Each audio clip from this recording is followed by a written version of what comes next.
EAMCET స్ట్రెస్సా? Testonic.ai ని try చేయండి. Free mock test, custom test, AI insights మరియు పర్ఫార్మెన్స్ ట్రాకింగ్ కూడా. Register now. స్వాతంత్రం వచ్చిన తర్వాత భారతదేశానికి ఎన్నో రాజకీయ సంస్థలు, ఎన్నో ఉద్యమ సంస్థలు పుట్టినాయి, అదే స్థాయిలో మాయమైపోయినాయి. కానీ ఒక అధికార పార్టీగా, ఉద్యమ పార్టీగా, ప్రతిపక్ష పార్టీగా ఇన్ని పాత్రల్లో 25 ఏళ్ళు పూర్తి చేసుకొని 24 ఏళ్ళు పూర్తి చేసుకొని 25వ సంవత్సరంలో అడుగు పెడుతున్న విశిష్టత టీఆర్ఎస్ పార్టీకి ఉన్నది. తెలుగు రాష్ట్రాలు రెండు చూస్తే 2 పార్టీలు మాత్రమే విజయవంతంగా 2.5 దశాబ్దాలు గడిపిన పార్టీలు, 2.5 దశాబ్దాలు నిలదొక్కున్న పార్టీలు 2 మాత్రమే స్వాతంత్రానంతరం పుట్టిన పార్టీలు. అందులో మొదటిది ఎన్టీ రామారావు గారు స్థాపించిన తెలుగుదేశం పార్టీ అయితే, రెండవది మా నాయకుడు, మనందరి నాయకుడు పెద్దలు కేసీఆర్ గారి నాయకత్వంలో తెలంగాణ రాష్ట్ర సాధనే లక్ష్యంగా హిమాలయాల స్థాయికి తెలంగాణ అస్తిత్వాన్ని తీసుకొని పోయిన పార్టీ టీఆర్ఎస్ పార్టీ. 14 ఏళ్ళు ఉద్యమం, ఆ తర్వాత దాదాపు 10 ఏళ్ళు అధికార పార్టీగా, మళ్ళీ గత 16 నెలలుగా ప్రతిపక్ష పార్టీగా ప్రజలు ఏ బాధ్యత ఇస్తే ఆ బాధ్యతని అద్భుతంగా నిర్వహిస్తూ తెలంగాణ ప్రజల గొంతుకగా ఇవాళ దేశం మొత్తంలో కూడా గుర్తింపు తెచ్చుకున్న పార్టీ టీఆర్ఎస్, ఇప్పుడు బీఆర్ఎస్. అదేవిధంగా తెలంగాణ ప్రజల గుండె ధైర్యం ఈ గులాబీ జెండా అనే మాట నేను మీ అందరికీ గుర్తు చేస్తా ఉన్నాను. ఈరోజు ప్రతిపక్ష పార్టీగా రాష్ట్రంలోని ఏ వర్గ ప్రజలకు ఏ కష్టం వచ్చినా అందరూ కూడా హైదరాబాద్లోని తెలంగాణ భవన్ వైపే పోతా ఉన్నారు.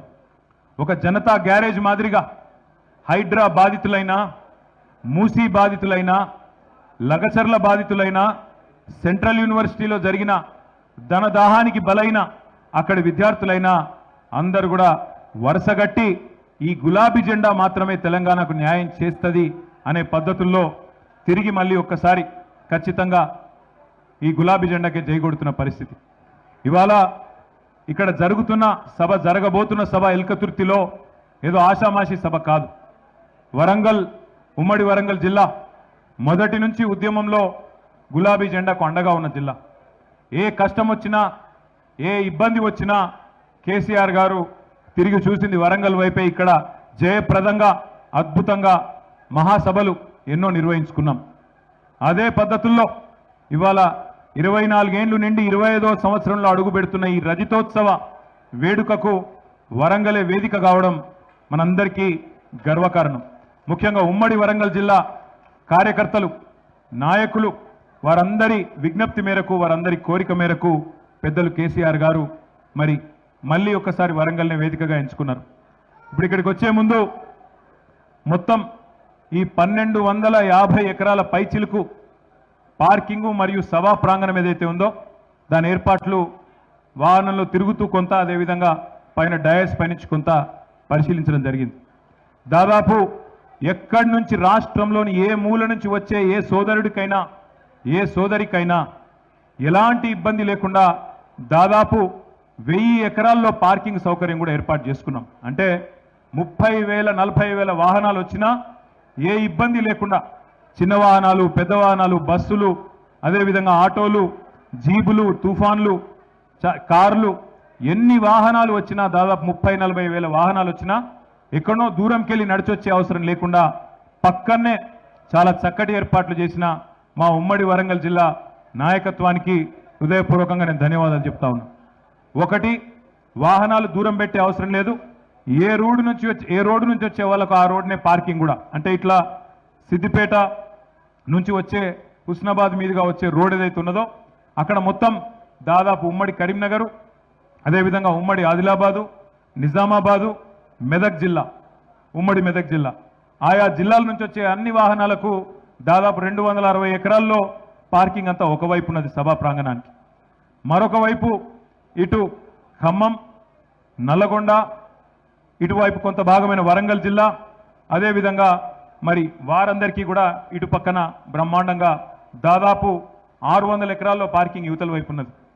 మరొక వైపు హైదరాబాదు, రంగారెడ్డి, మహబూబ్ నగర్ నుంచి వచ్చే ఉమ్మడి మహబూబ్ నగర్, ఉమ్మడి హైదరాబాదు, ఉమ్మడి రంగారెడ్డి జిల్లాల నుంచి వచ్చే వాహనాలకు కూడా చాలా చక్కగా సౌకర్యం. అంటే ఎవ్వరు కూడా కిలోమీటర్లు నడిచే బాధ కానీ ఇబ్బంది కానీ లేకుండా బ్రహ్మాండమైన పార్కింగ్ ఏర్పాటు సభా ప్రాంగణానికి దగ్గరలోనే ఏర్పాటు చేయడం జరిగింది. అట్లాగే మరి వచ్చిన ప్రజలందరికీ కూడా సౌకర్యంగా ఉండేదానికి, ఎందుకంటే ఎండాకాలం ఇబ్బంది అందరికీ కూడా ఇబ్బందే, కానీ పార్టీ ఆవిర్భావ దినోత్సవం అందులో 25వ సంవత్సరం రజితోత్సవం కాబట్టి బ్రహ్మాండమైన ఏర్పాట్లు. ఒక 10 లక్షల వాటర్ బాటిళ్ళు మరి పూర్తి స్థాయిలో అందుబాటులో పెడుతున్నాం. అవసరమైతే ఇంకా పెంచుకోవడానికి కూడా ఏర్పాట్లు చేసుకున్నాం. అట్లాగే 10 లక్షల చల్ల ప్యాకెట్లు, మజ్జిగ ప్యాకెట్లు కూడా ఏర్పాటు చేసుకున్నాం. దాన్ని కూడా మొత్తం ప్రాంగణంలో ఎక్కడి వాళ్ళకి అక్కడే వారు కూర్చునే ప్రాంతంలో, వాళ్ళు నిల్చునే ప్రాంతంలోనే పెద్ద ఎత్తున ఏర్పాట్లు చేసుకుంటూ ఉన్నాం. అట్లాగే మరి వచ్చిన వాళ్ళకి ఎవరికైనా ఎండ దెబ్బ కానీ ఇంకోటి కానీ ఏదైనా సమస్య వస్తే కూడా దాదాపు 100 పైచిలకు వైద్య బృందాలు కూడా ఇక్కడే అందుబాటులో ఉండి సేవలు అందించబోతా ఉన్నారు. వారికి కూడా ప్రత్యేకమైన శిబిరాలు ఏర్పాటు చేసుకుంటా ఉన్నాం.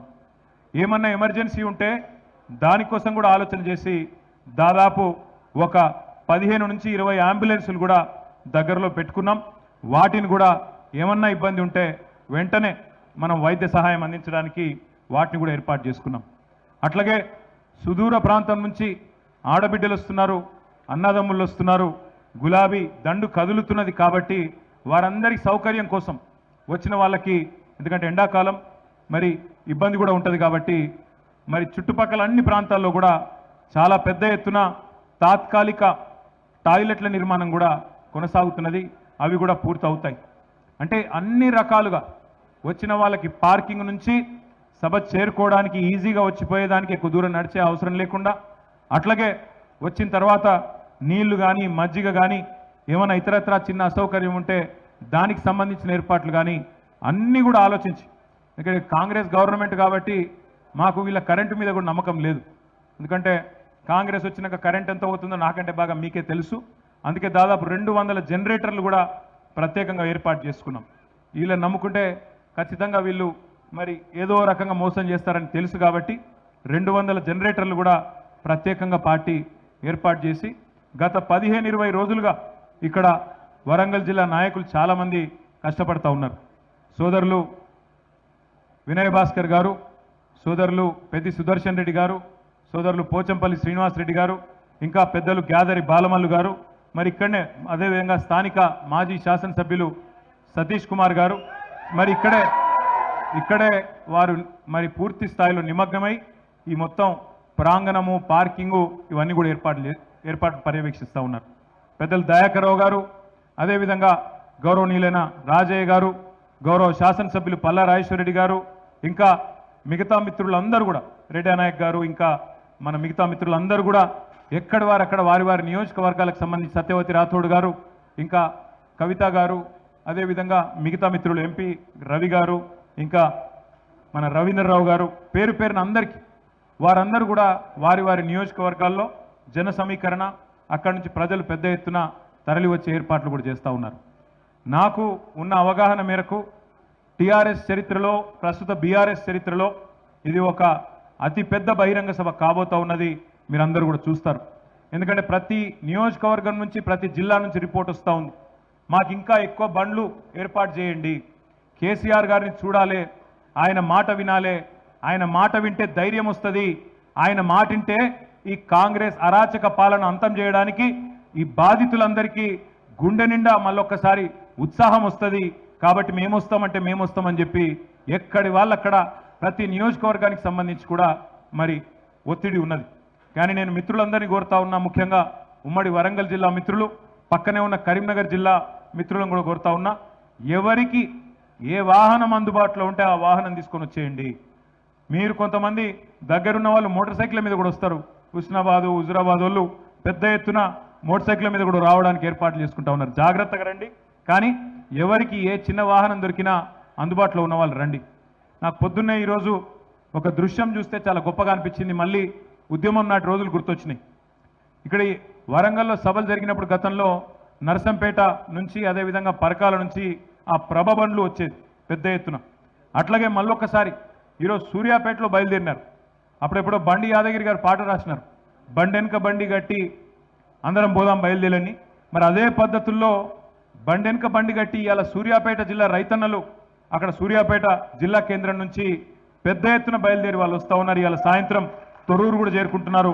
మధ్యాహ్నం 4 గంటల వరకు దంతాలపల్లి, తర్వాత 6-6:30 వరకు తొర్రూరు కూడా చేరుకుంటా ఉన్నారు. ఎడ్ల బండ్లు మొత్తం ఎడ్ల బండ్లు అక్కడి నుంచి ఇక్కడి వరకు ఎండపొడ తలగకుండా పొద్దున 9 లోపల ఆగుతున్నారు. మళ్ళా సాయంత్రం 4కి బయలుదేరి సూర్యాపేట నుంచి బయలుదేరి ఉద్యమ స్ఫూర్తి చాటుతూ రైతాంగానికి కేసీఆర్ గారి మీద ఉన్న ప్రేమను చాటుతూ అక్కడి నుంచి బయలుదేరి ఇక్కడ దాకా వస్తూ ఉన్నారు.